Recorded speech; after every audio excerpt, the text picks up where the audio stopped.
మీదటికి ఇదే రోజు నేను నీ ఎద్దకు వస్తా అని దేవుడు అబ్రహాముతో చెప్తున్నాడు.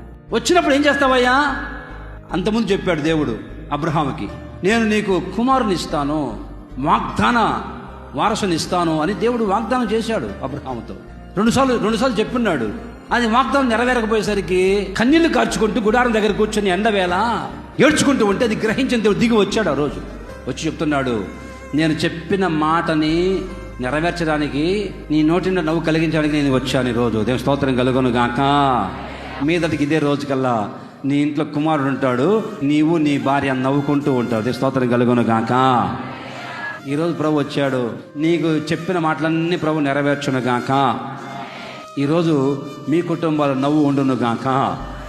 నా దేవుడు చెప్పింది నెరవేర్చును గాక. గత దినాలలో, గత సంవత్సరాలు ఏ వాగ్దానాలు చేశాడో దేవుడు, అవి నెరవేర్చే దినములు వచ్చి ఉన్నాయి.